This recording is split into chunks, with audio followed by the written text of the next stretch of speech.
demás se conecten. Señor bendito, en este momento te damos gracias, Padre, porque eres bueno, porque tu misericordia permanece para siempre. Señor, gracias por este tiempo en el que podemos estar reunidos en tu nombre, Señor. Gracias por la palabra que veas a dar, Señor. Creo que tu Espíritu Santo toma el control de mi boca, Señor, pero también de nuestros pensamientos, que abra nuestro entendimiento, que abra nuestros oídos espirituales, que nuestro entendimiento esté abierto, Señor, para recibir también, y que sea para tu honra y tu gloria. En Cristo Jesús, nuestro Señor y Salvador amado. Amén. Amén. Ok, les voy a invitar a que abran su Biblia, por favor, en Gálatas 20, 21.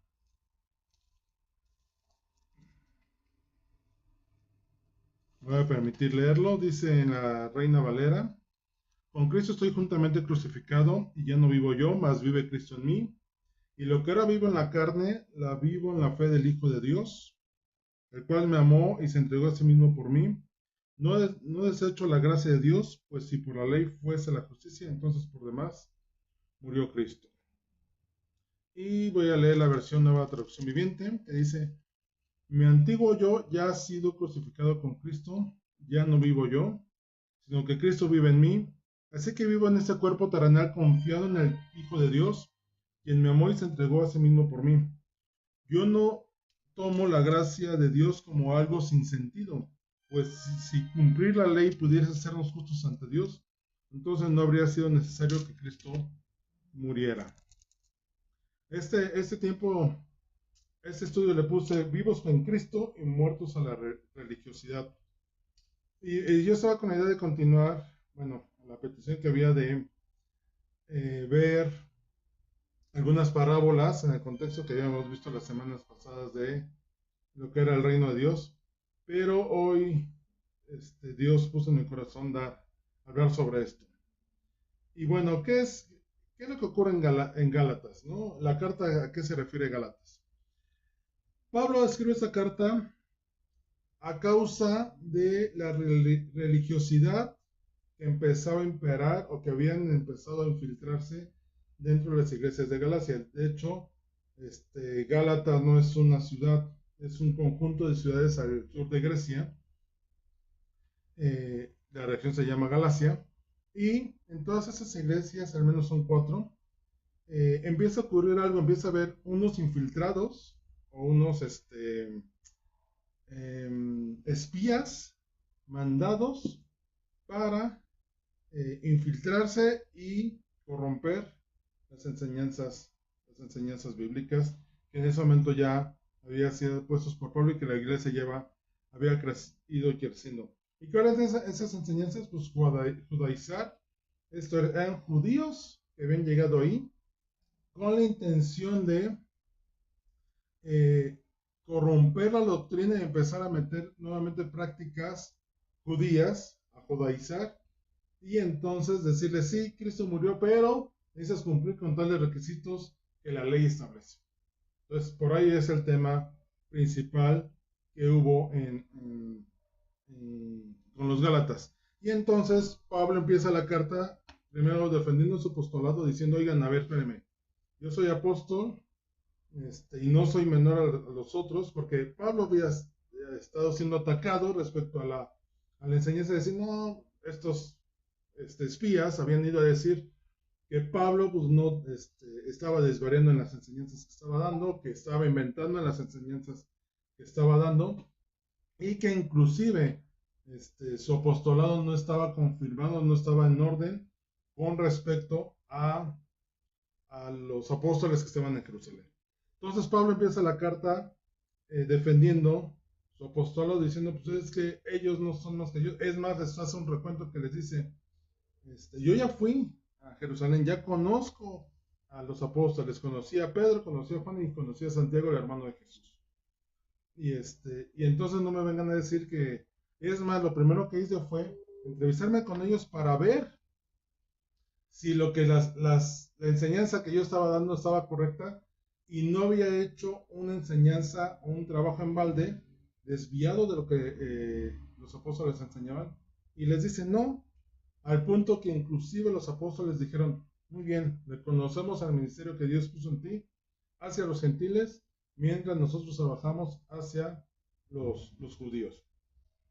Entonces, él empieza a atacar estas enseñanzas judaizantes, religiosas, al fin y al cabo, que estos espías estaban, él les llama infiltrados, pero en el contexto era, literalmente eran unos espías. Habían sido enviados a meterse, hacerse pasar y empezar a engañar. Pablo, y ahorita de acuerdo a lo que leímos, en el versículo 21, Pablo explica que la ley, si nosotros somos justificados a causa de la ley, entonces el sacrificio de Jesús vendría a ser innecesario. Entonces Pablo ahí es donde plantea su defensa de esto. Pero, ¿qué es la ley? Porque muchos hablan también el día de hoy de, es que ya no estamos bajo la ley, sino bajo la gracia. Y entonces la ley ya no aplica para nosotros, y porque ahora todo es en base al sacrificio de Jesús.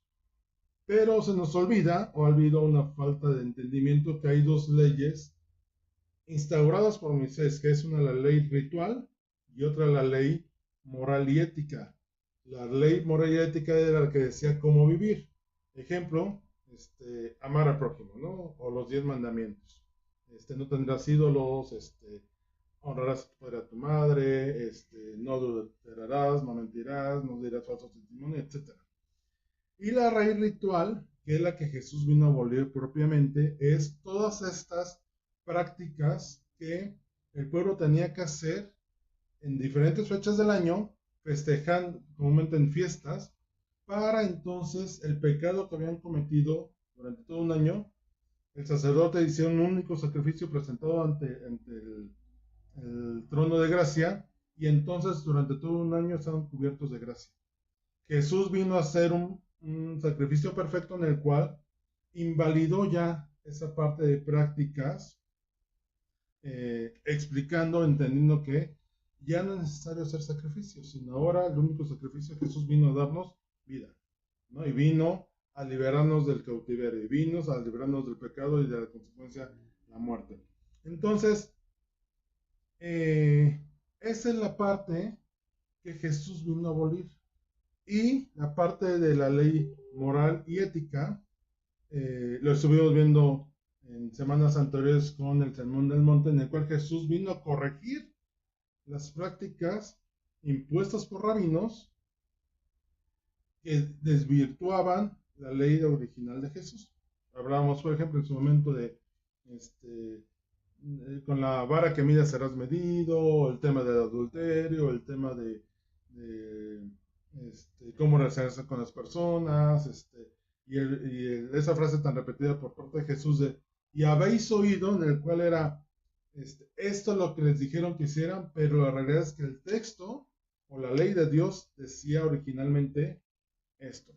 Entonces, esa es la parte que tenemos que diferenciar de ambas cosas, y que inclusive Jesús no vino a quitar esa parte de la ley. Sigue vigente el tema de, pues no tendrás dioses ajenos delante de mí, no tendrás ídolos, amarás a tu prójimo como a ti mismo, y toda esta parte de cómo comportaros, no mentirás, ¿no? O no te aprovecharás de tu hermano para robarle, no harás esclavos, o sea, toda esa parte sigue vigente porque es la parte moral y ética que Dios había implementado para que ellos pudieran vivir y crecer en el conocimiento de Dios. De hecho, la indicación era, eso lo transmitirás de generación en generación a tus hijos, en la mañana, cuando comas, cuando vayas de salida, cuando vayas de regreso, a la hora de dormir, cuando te levantes, lo pondrás en tu muñeca, lo traerás en tu frente, lo pondrás en el dintel de tu puerta, etcétera, etcétera. Toda esa parte de traer esa parte de ley establecida. Y dentro de toda esta ley estaban, por ejemplo, el tema de las fiestas, ¿no? Por ejemplo, la circuncisión era un tema ritual, no tanto moral. Entonces llegan estos espías o infiltrados a los Gálatas y les dicen, sí, ya aceptaste a Cristo, pero necesitas de todos modos circuncidarte.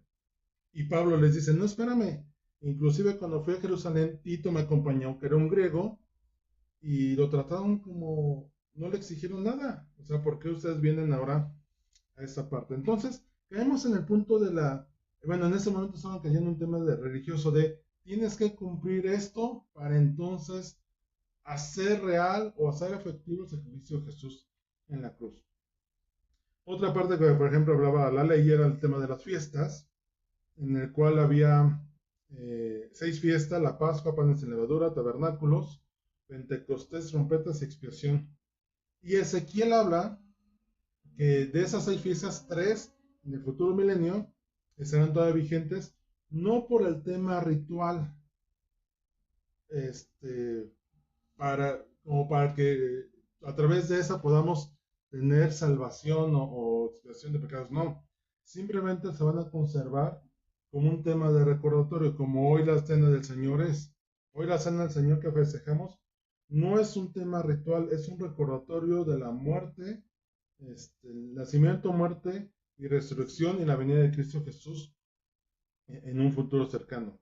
Entonces, la conservación de esas 3 fiestas, que es la Pascua, los panes sin levadura y los tabernáculos, para ese tiempo futuro va a ser únicamente como un recordatorio. Y pongo todo ese contexto para que entendamos entonces un poco qué es lo que estaba ocurriendo con los Gálatas, en el cual estos infiltrados habían llegado para meterse y para empezar a ver cosas ritualistas y religiosas que nada ayudaban. Algo que estas semanas platicábamos es que, o reflexionaba yo, es el hecho que lo que menos se muestra en la religiosidad es el amor. Porque cuando caemos en temas religiosos, en temas de tienes que cumplir o tienes que hacer, lo que menos se muestra es amor. Porque es fácil sobre esa religiosidad señalar. Y tienes que hacer, y estás mal, y esta parte, y etcétera. No puede, dentro de ese contexto quedamos en un punto importante. Y escuché 2 frases esta semana que perfectamente complementan una a otra. Una dice, no puedes amar a Jesús y aborrecer a la iglesia. Y ese punto lo voy a desglosar. Y lo platicaba con mi hijo en un momento. ¿Qué sucede para una persona que está casada, que tiene una pareja, y que uno llega y le dice, oye, tú, David, me caes súper bien, eres bien buena onda, eres súper, de veras, quiero tener una amistad contigo verdadera, que perdure por tiempos, pero ¿sabes qué? Tu esposa no me cae tan bien. Entonces, quiero tener amistad contigo, pero no con tu esposa, ¿no? En Cristo no puede ocurrir eso. No puedes amar a Dios y aborrecer a la iglesia. Pero, y es algo que David lo complementó precisamente, es también, pero no puedes amar más a la iglesia que a Dios. Es imposible. Es como estar tan dedicado al activismo en la iglesia que se te olvida el motivo de la iglesia, que es Dios, a través de Jesucristo y su obra en la cruz. Entonces, y eso es lo que ocurre a veces con la religiosidad. Empiezas a amar y a buscar más las expresiones de que te vean santo, que te vean digno, de que te vean, o que los demás se vean así, y te olvidas que Dios nos ve de una forma diferente a lo que nuestros ojos humanos quieren ver.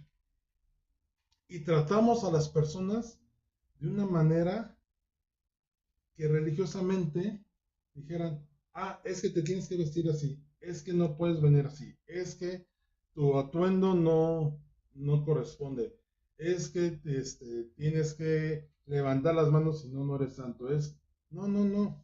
Esa es la parte que hoy se ha perdido en la iglesia, porque Jesús no nos llamó a eso y la iglesia no es para eso. Y no podemos decir caer en decir ama más a la iglesia y dejar a Dios de un lado. Y en eso también se manifiesta esta parte de la ley. No podemos regresar y darle tanta importancia a una parte ritual que ya no está vigente y precisamente en Gálatas viene este pasaje de la confrontación que hay entre Pablo y Pedro, en el cual Pablo le dice, oye Pedro, ¿qué onda? Literalmente le dice, ¿qué onda contigo?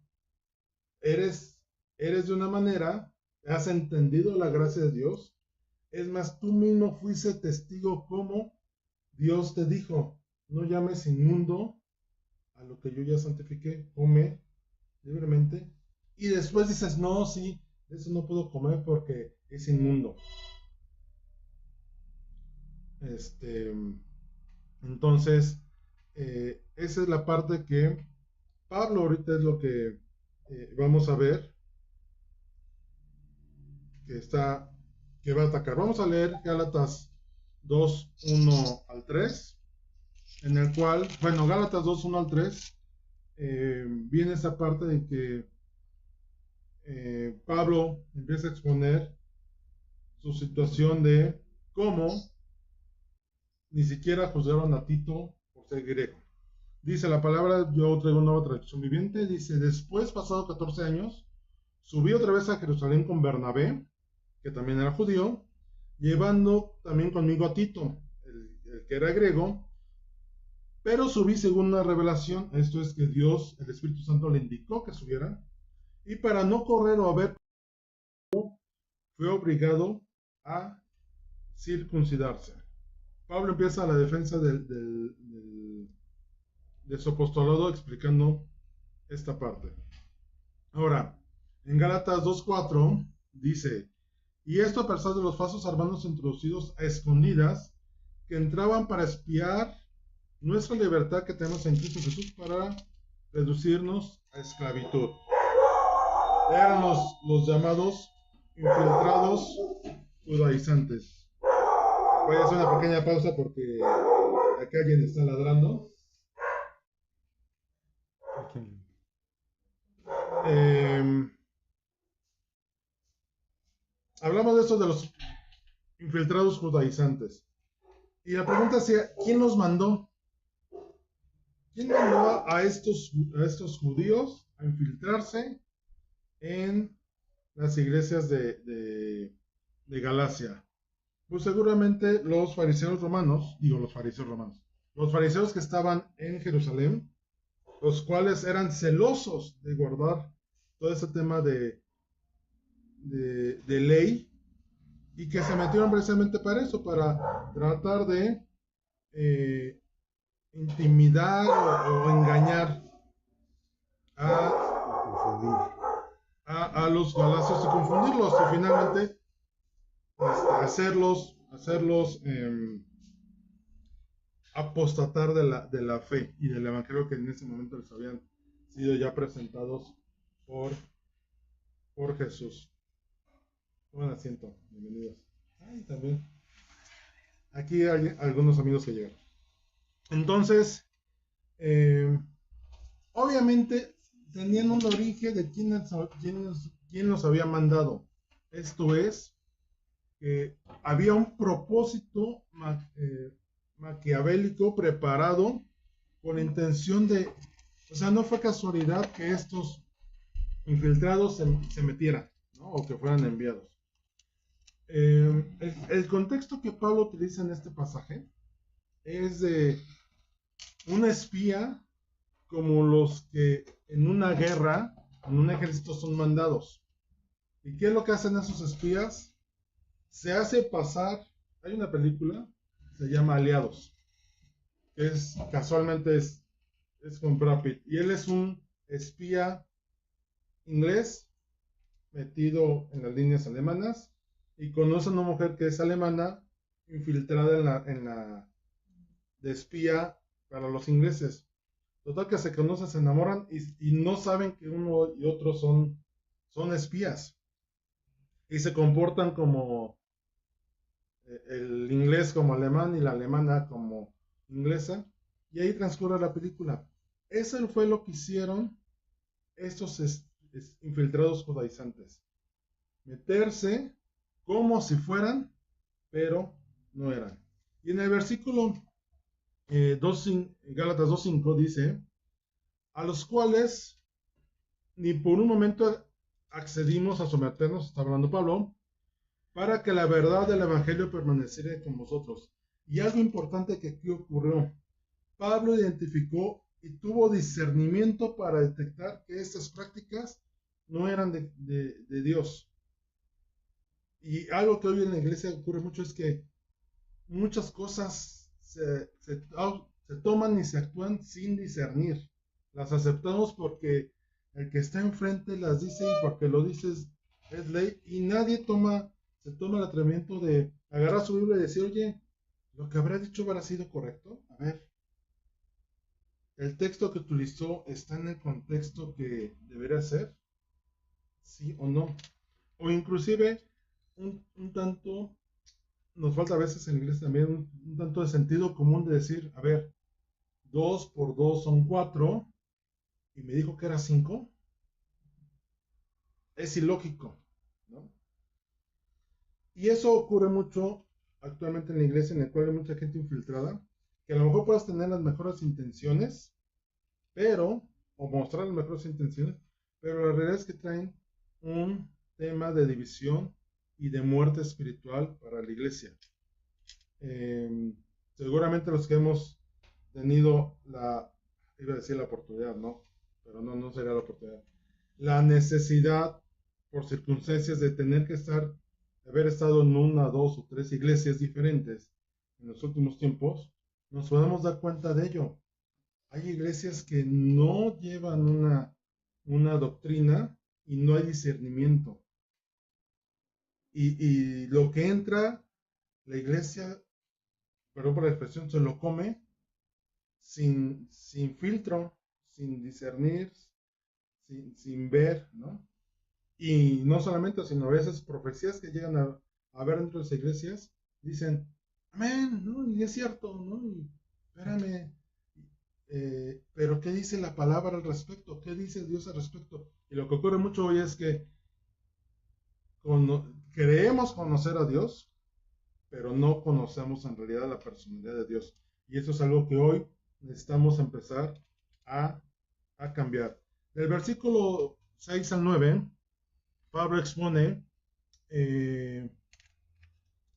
precisamente el tema de que cómo los apóstoles en Jerusalén reconocen que él estaba asignado para los gentiles y Pedro, por ejemplo, estaba asignado para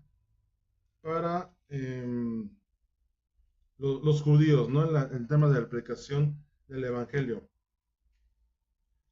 Y viene la parte importante. En Gálatas 2, 11, 13, y ese es el punto que quería llegar, dice, pero cuando Pedro vino a Antioquía, la cual era una congregación que había en la ciudad de Antioquía, a la que se refiere, le resistí cara a cara, porque era de condenar, pues antes de que viniesen algunos de parte de Jacobo, comía con los gentiles, pero después que vinieron, se retraía y se apartaba, porque tenía miedo de la circuncisión. Y en su simulación participaban también los otros judíos, de tal manera que aún Bernabé, que era el brazo derecho, compañero de milicia en ese momento de Pablo, fue también arrastrado por la hipocresía de ellos. Y esta parte es importante, hipocresía. Hoy la iglesia escucha confrontación, la palabra confrontación, y se espanta. Y este pasaje, no sé cómo diga en la Reina Valera, pero en la nueva traducción viviente, cara a cara es ser confrontado.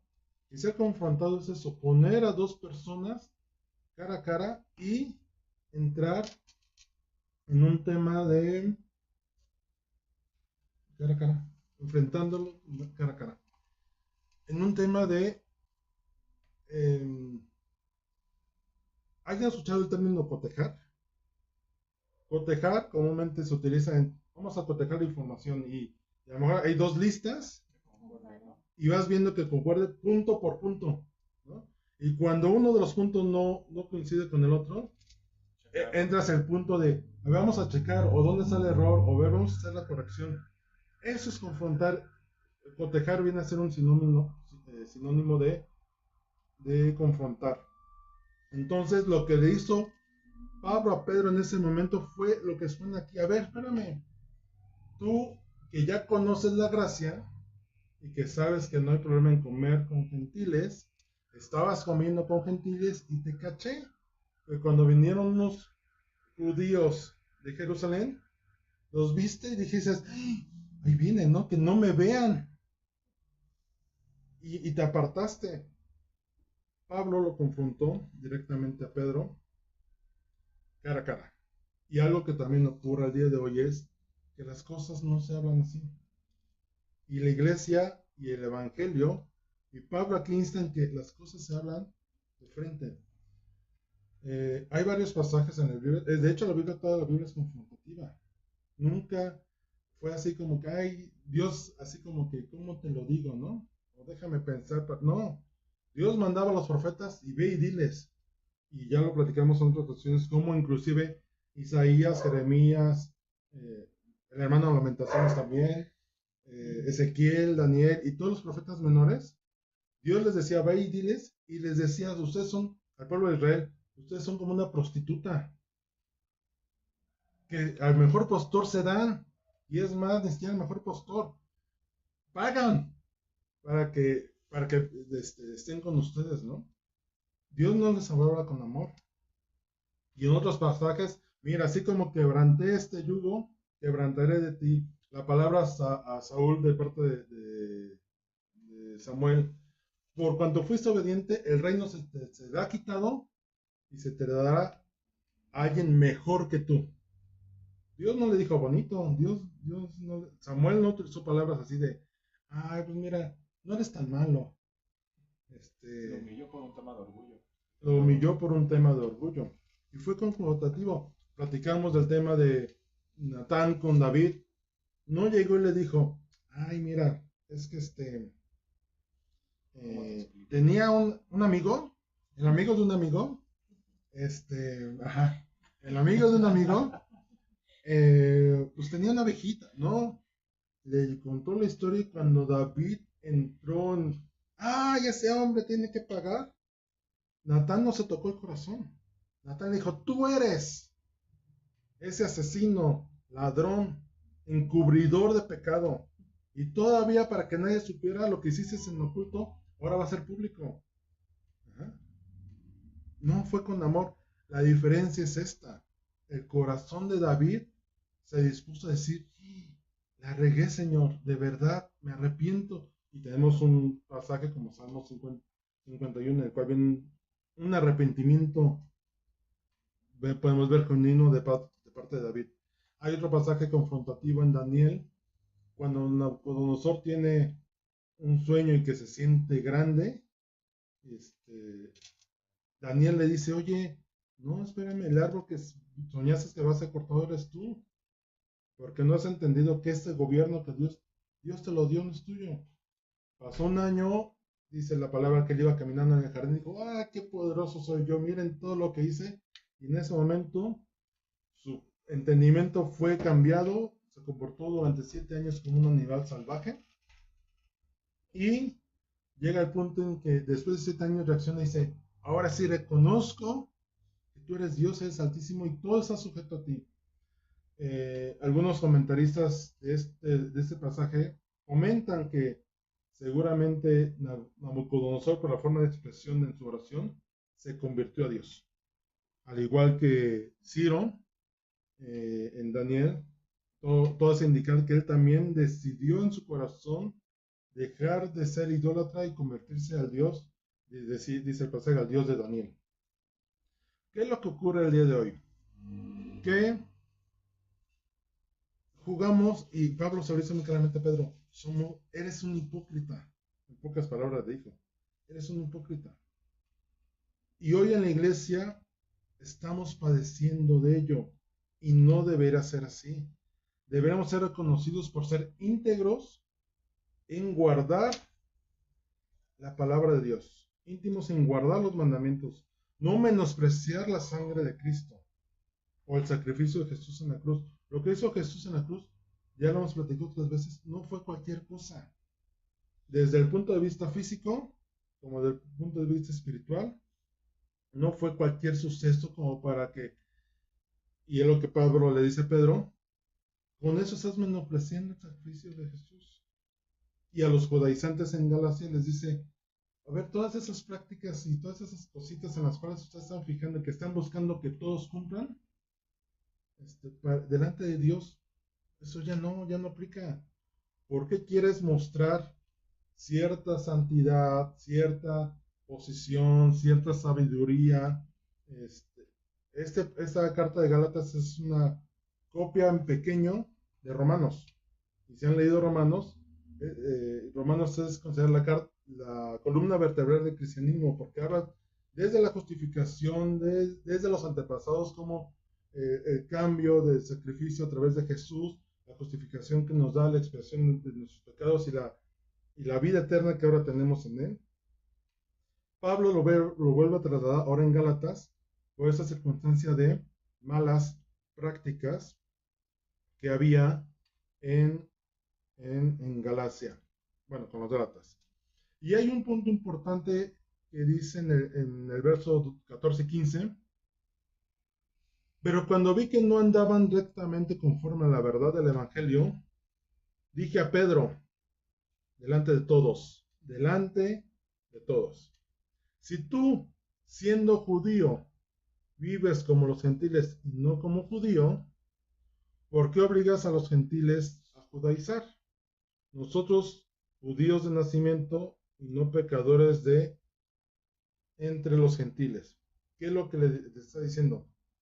Tú y yo somos judíos, conocemos la ley y por nuestra idiosincrasia o cultura de nacimiento, pues nos deberíamos de comportar como judíos, pero por el Evangelio nos comportamos ahora como gentiles y no hay problema delante de Dios. Entonces, si ya fuimos trasladados, ¿por qué ahora, y Pablo lo dice en Gálatas en principio, se quieren volver a ser esclavos, de lo cual ya fueron hechos libres? Ya no tienen que cumplir con cosas. Ahora el sacrificio de Jesús y el reconocimiento, dice Juan 3:16. ¿Cuál es el requisito para esa vida eterna? Al que cree. Es lo único, decíamos en otras clases. Dios ya nos dio, Jesús ya ganó la salvación por nosotros, libre de pecado, y entonces dice, aquí está. Lo único que tienes que hacer es creer. Si tú crees que yo tomé tu lugar en la cruz, ya, aquí está mi regalo.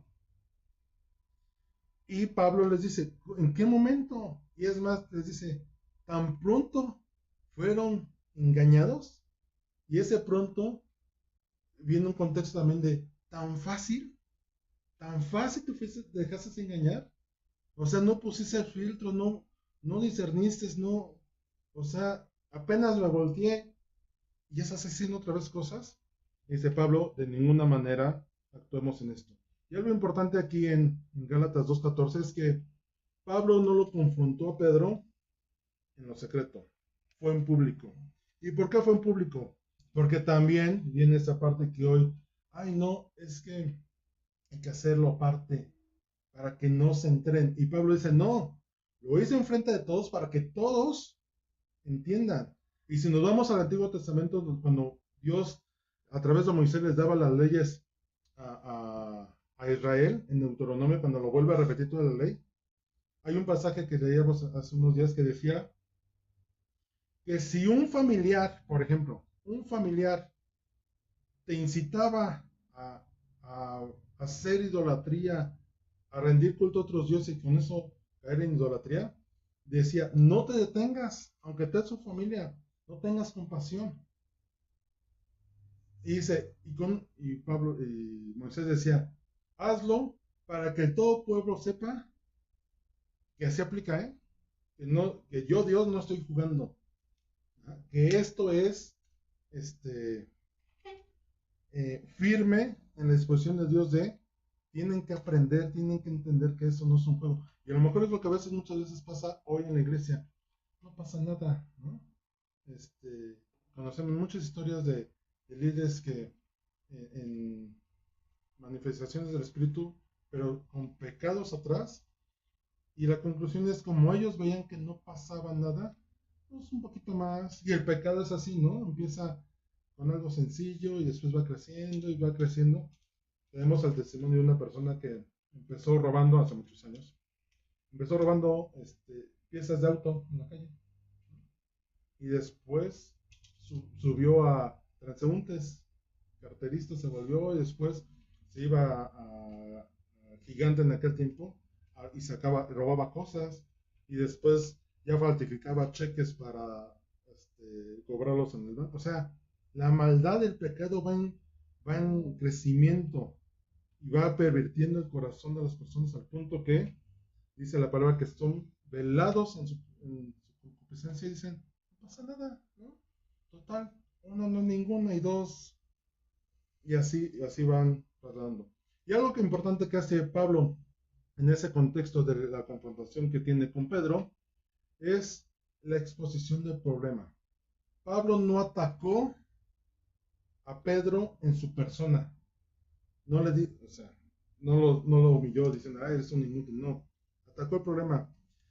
Y hay 10 puntos que les quiero compartir rápido que encontré y me resultó bastante importante podemos confrontar, sí, pero tenemos que ser sabios en varias cosas. Uno, revisar el motivo. ¿Realmente amerita a veces una confrontación de algo que se está haciendo mal? Sí. La palabra de Dios es muy clara. Si se está haciendo algo mal delante de Dios, sí amerita ser confrontado. El punto. Segundo punto, asegúrate que merezca la pena hablar del asunto. Esto es, ¿vas a causar un efecto en la persona? Si no, Pablo sabía que al hacerlo así, Pedro iba a entender, porque Pedro no era un neófito, había conocido a Jesús, sabía de Jesús mismo las cosas. Entonces Pablo lo tocó así. Sé específico, no tocó 1000 cosas. Dijo, esta práctica estás mal, estabas comiendo con gentiles y llegaron los judíos y te quitaste. No le dijo, no desvarió ni cantinfrió de, es que yo pienso, no, ese es el problema, actuaste mal en esto. Pablo no subestimó a Pedro, ¿no? Nunca le dijo, uy, ¿tú qué te decías apóstol? ¿No? ¿Y eres cristiano? Nunca hizo eso. No comparó a las personas. A veces en la confrontación entramos, es que el otro, ¿por qué sí hace, por qué tú no? Pablo tampoco entró en ese juego de, tú hiciste. No estoy hablando de más, tú. 7, bueno, lo mismo, criticó el problema, no la persona. Algo importante que Pablo hizo en ese momento es, no permitió que el problema creciera. Si tú ves una circunstancia en la cual va a ser una bola de nieve con el tiempo, pues hay que cortarla. Había un dicho antes, ¿no? Antes de que las demás manzanas se echen a perder, sacan la manzana podrida. Hay una historia familiar aquí de parte de mi papá. Son 5 hermanos, y de estos 5 hermanos había un tío que era la oveja negra, ¿no? Si la llamamos así. Y mi abuelo en algún momento de su juventud le dijo, ¿sabes qué, hijo? Vete de la casa. Ay, mal padre, no.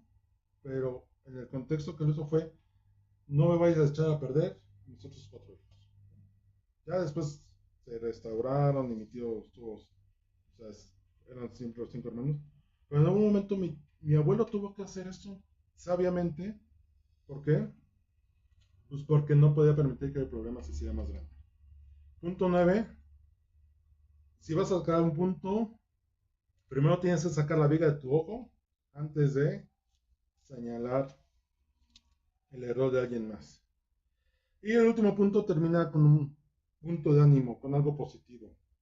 Toda palabra, toda profecía en los evangelios, de los profetas, perdón, si lo leen y ponen atención, era una palabra dura hacia el pueblo de Israel. Estás haciendo esto mal, estás haciendo idolatría, no cambies tus malos caminos. Ustedes pastores son unos malos pastores porque lejos de llevar a mi pueblo por buen camino, abusan de ellos, se benefician de ellos, y siempre ven la palabra de, pero sí, vuelves tu corazón, mira que te estoy esperando, llegará el tiempo en el cual esto pasará a segundo término, porque yo haré de ti, etcétera, etcétera. Siempre había una palabra de restauración.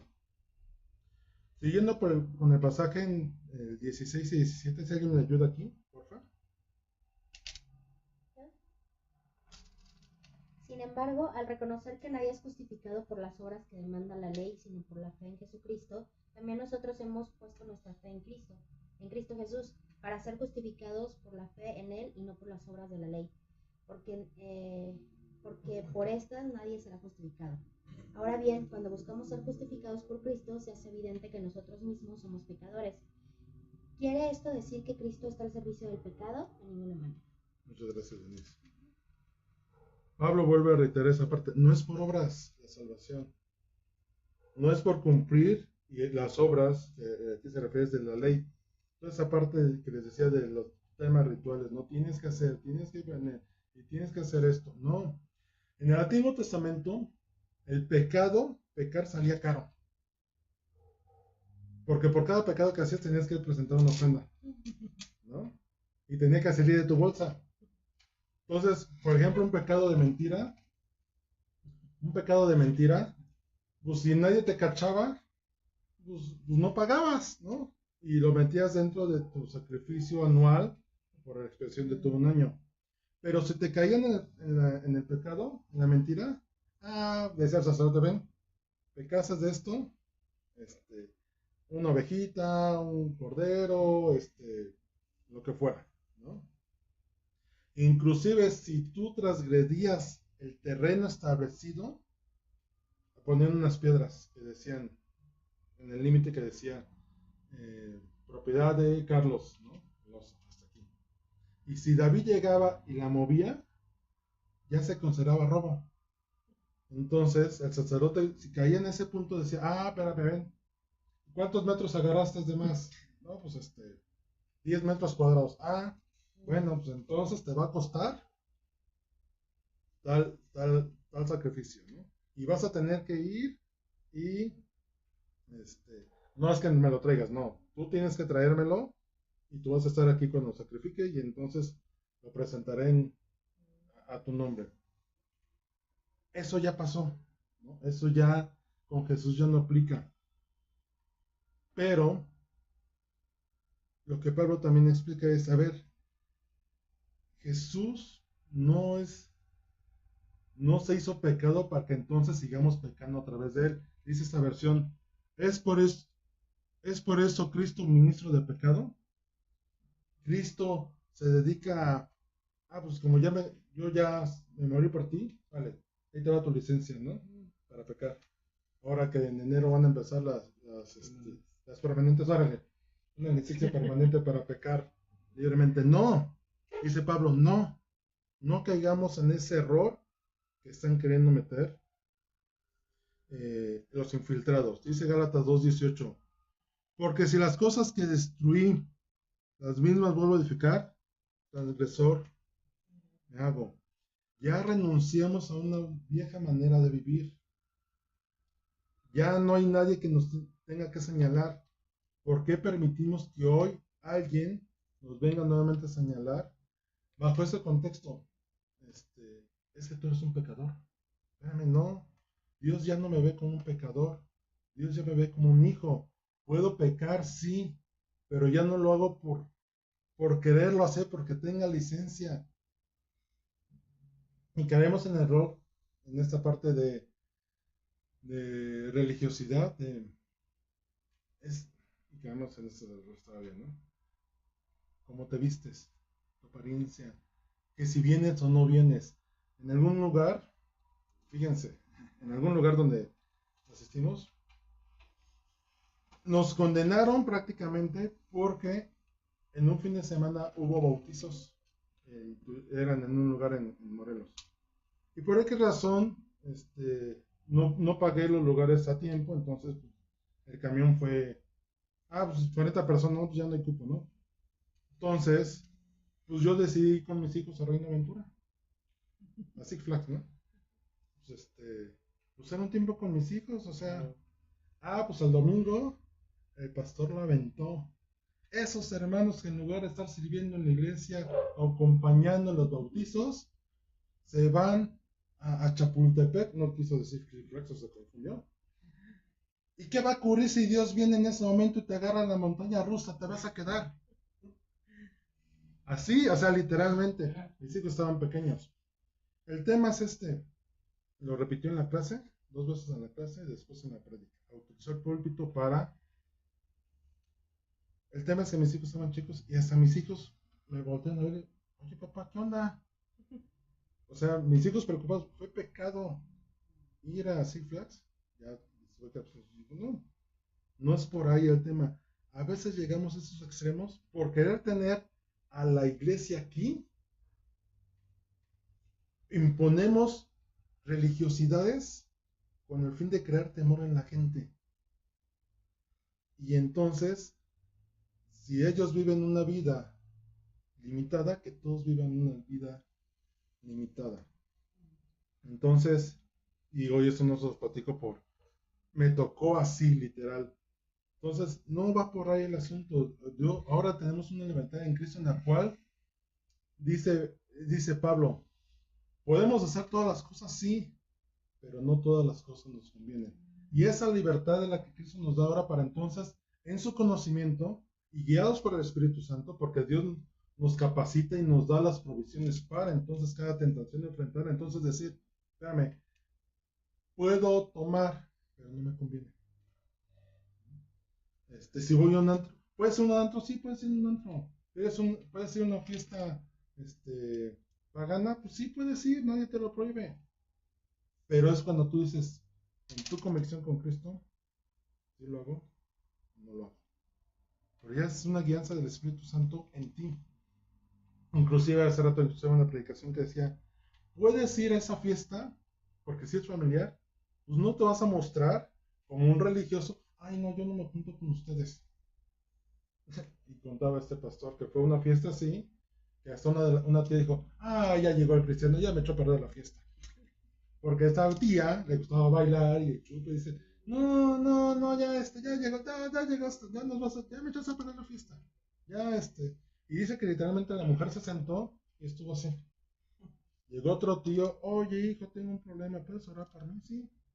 Después todos estaban alrededor, oye, también podrías orar, tengo tal situación, y tú que crees en Jesús, puedes interceder. Nunca sabemos en qué lugar puede haber una oportunidad.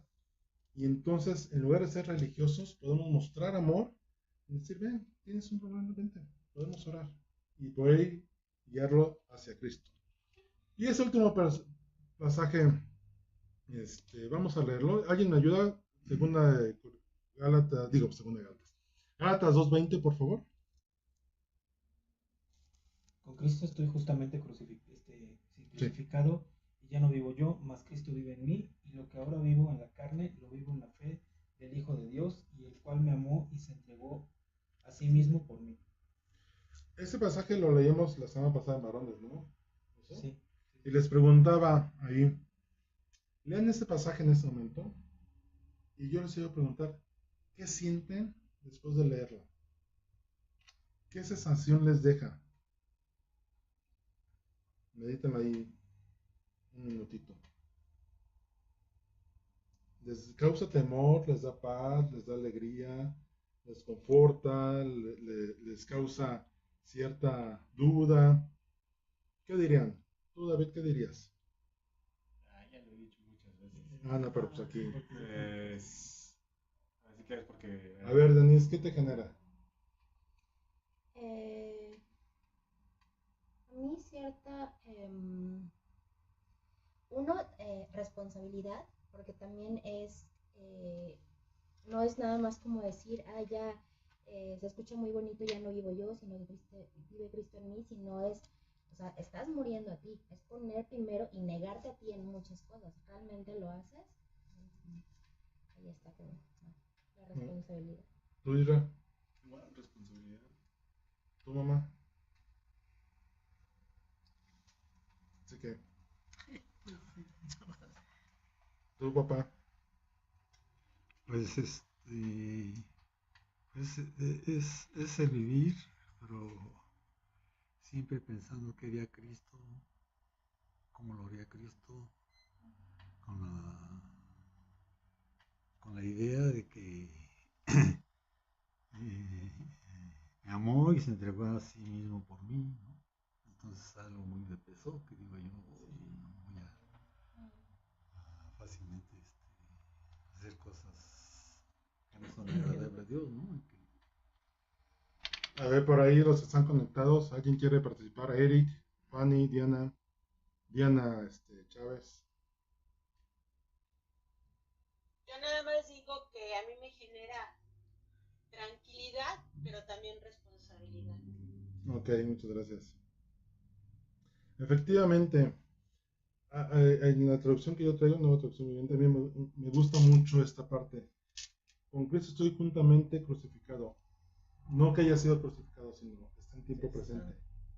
Y un presente constante, ¿no?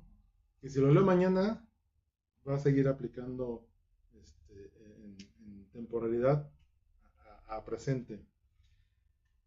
Les comentaba al principio, lo que hizo Jesús no fue cualquier cosa en la cruz, ¿no? Si lo vemos desde el tema físico, y por ahí un estudio de la muerte física de Jesús médicamente visto, sufrió lo que nadie ha sufrido. Y los que hemos visto la película de Pasión, aún la película de Pasión se quedó corta, porque hubo cortes que le tuvieron que quitar, ¿no? Y todavía lo hicieron artísticamente que se pudiera ver. Pero en realidad, si lo hubiéramos real, sería muy poco agradable a la vista. Entonces, y ahorita lo comentaba mi papá, es recordar día tras día lo que él hizo en la cruz. O sea, no lo podemos menospreciar en tonterías. Y lo que Pablo le dice a Pedro, ¿por esto estás menospreciando a Cristo? No. Y ahorita lo comentaban todos, la responsabilidad que nos genera, pero también lo que dice Denise, es cierto. Tenemos que entrar a esa parte de morir a nosotros. Y mucha gente habla del evangelio y dice, está padre, ya Cristo me salvó, sí. Pero no pasa de tomar tu cruz día a día. Y esa parte de tomar la cruz es negarte a ti mismo y entonces entrar en la dimensión espiritual en la cual dice Dios, ahora sí, te puedo utilizar. Porque mientras no sacrifiquemos nuestro yo, imposibilitamos a Dios de obrar en nosotros y de utilizarnos conforme Él quiere.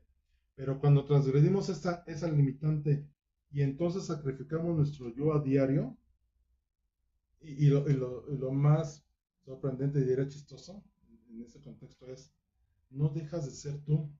De hecho, sale una mejor versión de cada uno de nosotros, pero ahora con el reflejo de Jesús en nosotros. Entonces, ¿qué te quiero dejar el día de hoy? Y para los que no oyeron, vuelvo a repetir el título. Vivos en Cristo y muertos a la religiosidad. Dejemos de vivir en las cosas, en pequeñas cosas que nos alejan de Cristo en una proporción muy grande, para entonces vivir en Cristo y estar en una cercanía con Él permanente, en la cual no olvidemos nunca que el sacrificio de Jesús fue algo único, un suceso en la vida de toda la humanidad que cambió el rumbo de la historia. Hay un antes y un después que aún sin conocer propiamente a Jesús en la cruz, los mismos tiempos han cambiado y hay un antes de Cristo y después de Cristo. Y todos tenemos un parteaguas en nuestra vida que fue cuando elegimos a Jesús. Y hay una canción que le llama Día Feliz, ¿no? Ese día feliz en el cual dejamos de ser o de vivir una forma que no agradaba a Dios, una mala forma de vivir, para vivir una forma que ahora agrada a Dios y que nos trae a una vida eterna. Entonces ahí donde estás, te voy a invitar a que cierres tus ojos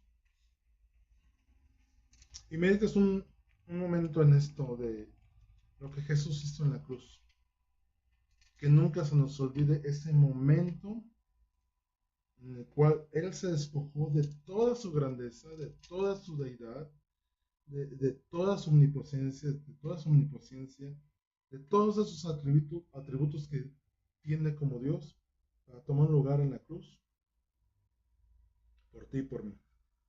Y que ahora podamos vivir día tras día valorando ese sacrificio y que la prioridad es mostrar a Jesús en todo y no perder tiempo en cosas religiosas que lejos de acercarnos a Dios nos alejan y que inclusive pueden servir para piedra de tropiezo para otros.